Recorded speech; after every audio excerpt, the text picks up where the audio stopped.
and good mornings in online class. Class 8, subject chemistry. In chemistry, you learn about synthetic fiber. It is a first lesson in chemistry section. Synthetic fiber, you also know in previous class, type of synthetic fiber. In previous class, you study about nylon, rayon, acrylic and polyester. Now we start the important topics, plastic. Plastic is a polymers of organic compounds. Plastic क्या है? यह एक polymer है, बहुलक है organic compound का। और आप देख रहे हैं कि प्लास्टिक का उपयोग अभी सबसे ज्यादा हो रहा है। सरकार चाहती है कि प्लास्टिक और पॉलीथीन से बचना, लेकिन सुविधा के लिए यह सुविधाजनक वस्तु है, जिसके कारण हम न चाहते हुए भी प्लास्टिक का उपयोग बढ़ाते जा रहे हैं। अब प्लास्टिक को हम दो ग्रुप में बांटते हैं, एक है थर्मोप्लास्टिक और दूसरा ग्रुप है हमारा थर्मोसेटिंग प्लास्टिक। थर्मोप्लास्टिक और थर्मोसेटिंग प्लास्टिक के बारे में हम स्टडी करना चाहेंगे। अब देखिए, थर्मोप्लास्टिक एक ऐसा मटेरियल है जिसके अंतर्गत हम टेम्परेचर रेसिस्टिंग पर ध्यान देते हैं। थर्मोप्लास्टिक या मिनिमम टेम्परेचर पर रेसिस्ट करता है और इसका हार्डनेस कम होता है, जबकि थर्मोसेटिंग प्लास्टिक हाई रेजिस्टेंस यानी हाई हीट मेंटेन करता है। थर्मोप्लास्टिक आपका सॉफ्ट टाइप प्लास्टिक होता है, लेकिन थर्मोसेटिंग प्लास्टिक वेरी हार्ड होता है और इसके डिफरेंट ग्रुप्स में हम स्टडी करेंगे।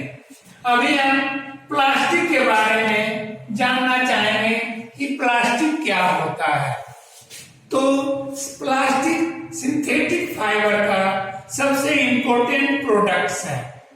इससे पहले आपको बताए थे रेयन, एक्रेलिक, नायलॉन और पॉलिस्टर, ये सब हमारा सॉफ्ट आइटम में आता है, लेकिन उसी जगह हार्डनेस सिंथेटिक फाइबर में प्लास्टिक लेते हैं। अब देखते हैं आपने चारों ओर के वातावरण में कि प्लास्टिक का जग, मग, आपका बाल्टी जिसे बकेट कहते हैं, कुर्सी भी प्लास्टिक का आने लगा है। आपका जो डोमेस्टिकेटेड आइटम्स है, कंटेनर्स है या एस्बेस्टस शीट्स है, यह भी आपका प्लास्टिक का ही बन के आता है। अब प्लास्टिक हम क्यों उपयोग करते हैं, मटेरियल क्यों नहीं उपयोग किया जाता है? तो सबसे बड़ी बात है प्लास्टिक में कि यह ट्रांसपोर्टिंग एंड कीपिंग के लिए सुविधाजनक है।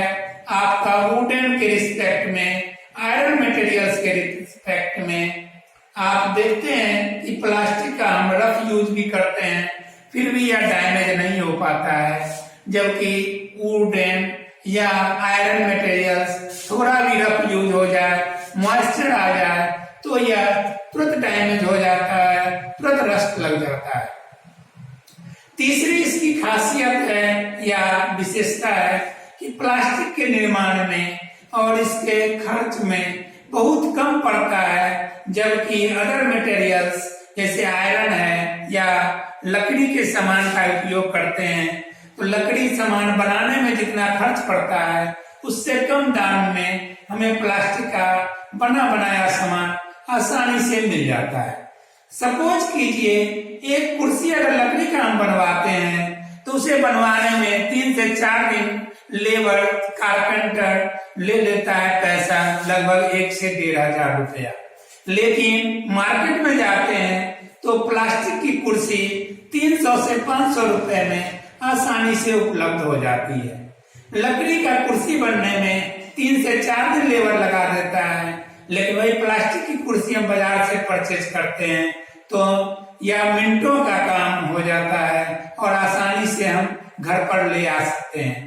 ट्रांसपोर्टिंग में आप देखते हैं कि अगर 5 से 6 कुर्सी लाना है तो लाने के लिए हमें बहुत ज्यादा व्यवस्था करना पड़ेगा, या ट्रांसपोर्टिंग खर्च बढ़ जाएगा, लेकिन आप 10 कुर्सी को आसानी से सेट करके और मोटरसाइकिल या साइकिल पर भी ला सकते हैं। तो यहाँ हम देखते हैं कि प्लास्टिक्स हमें ज्यादा आरामदेह, कम खर्च में उपलब्ध होने योग्य वस्तु है, लेकिन आयरन मटेरियल या अदर मटेरियल्स आपका कीपिंग करने में, ट्रांसपोर्टिंग करने में प्रॉब्लम साबित होती है।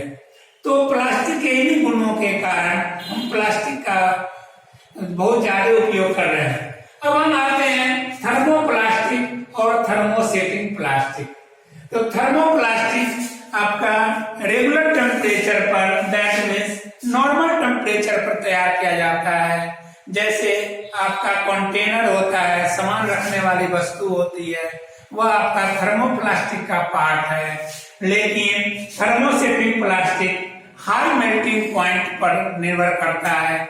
इसके बनाने में हमें अधिक से अधिक हीट देना पड़ता है, और यह जब कंटेनर बन जाता है तो यह बहुत हार्ड बनता है। आप बेकेलाइट का नाम सुने होंगे। बेकेलाइट एक ऐसा थर्मोसेटिंग प्लास्टिक है जिसका उपयोग हम हार्ड वस्तु, दैट मीन्स वाटर टंकी जो आपकी आती है, पानी की टंकी, वह आपका बेकेलाइट मटेरियल्स है। आप जिस चेयर पर बैठते हैं वह बेकेलाइट मटेरियल्स है। तो बेकेलाइट प्लास्टिक का ही एक पार्ट है जिसका निर्माण करके और आदमी को जहाँ काठ की या लकड़ी की वस्तु का उपयोग होता था, आयरन मटेरियल यूज होती थी, वहां हम कैबिनेट के रूप में, कंटेनर के रूप में बेकेलाइट का उपयोग करते हैं। तो बेकेलाइट थर्मोसेटिंग प्लास्टिक का पार्ट है और कंटेनर थर्मोप्लास्टिक का पार्ट है। प्लास्टिक के बाद हमारा इम्पोर्टेंस है पीवीसी। आप देखते हैं कि जो भी सामान खरीदने जाते हैं उस पर पीवीसी मार्का लगा रहता है, चाहे वह पाइप हो या आपका कंटेनर हो। पीवीसी शॉर्ट फॉर्म है एक chemical compounds polyvinyl chloride, that means extended form of PVC polyvinyl chloride. नाम से ही क्लियर है, यह एक पॉलीमर्स है विनाइल क्लोराइड का, जो कार्बन प्रोडक्ट्स है, और इसको पॉलीमराइज करके पीवीसी तैयार किया जाता है, जो बेकेलाइट से हल्की होती है, लेकिन इसकी यूटिलिटी बहुत ज्यादा है। पीवीसी का यूज हम वायर के रूप में, पाइप के रूप में, टैंकी के रूप में करते हैं। और पीवीसी नॉन बायोडिग्रेडेबल है, सॉफ्टनेस है, ये इसको हम आसानी से बेंड भी कर सकते हैं, हल्का मोड़ भी सकते हैं, और इसका उपयोग करते हैं इलेक्ट्रिक केबल्स जो तैयार किया जाता है, बिजली का तार, उसके ऊपर देखते हैं पीवीसी का कोट किया हुआ रहता है। जो आप पानी सप्लाई करते हैं प्लम्बर्स में, उसमें भी आप देखते हैं कि पाइप के ऊपर पीवीसी लिखा रहता है। जो सैनिटरी यूज होता है लैट्रिन में, टॉयलेट में, उसमें भी आप देखते हैं कि पीवीसी का पाइप लगा के हम सैनिटरी यूज करते हैं, क्योंकि पीवीसी में एक विशेष गुण है कि यह बेकेलाइट से सॉफ्ट है और यह लॉन्ग लास्टिंग है, इसमें रस्टिंग नहीं लगती है, यह आराम से उपयोग कर सकते हैं। अब last topics in this chapter, synthetic fibre, rubber. Rubber आपका दो टाइप का होता है। एक रबर को हम नेचुरल रबर कहते हैं, जो प्लांट से प्रिपेयर्ड होता है, और दूसरा रबर है सिंथेटिक रबर, जो हमें प्रोडक्ट ऑफ कार्बन से तैयार होता है।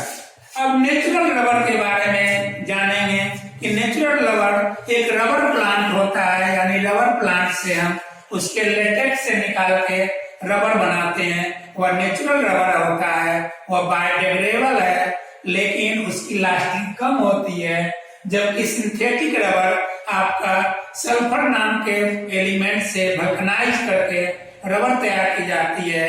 इसका उपयोग टायर्स में, ट्यूब में किया जाता है, और यह कंफर्टेबल होता है। रबर्स एंड प्लास्टिक्स, ये दो इम्पोर्टेंस आपके समय के लिए मॉडर्न टाइम्स में है। और in this chapter we study about 5 types of synthetic fiber. First have rayon, nylon, acrylic, polyester, and last have plastics. Here we study plastics, 2 types, thermoplastic, thermosetting plastic. A common product of thermosetting plastic, PVC and bakelite. Now we study also about rubber. Rubber is 2 types, natural rubber and synthetic rubber. Natural rubber obtained from plants, rubber plants, and synthetic rubber obtained from carbon products.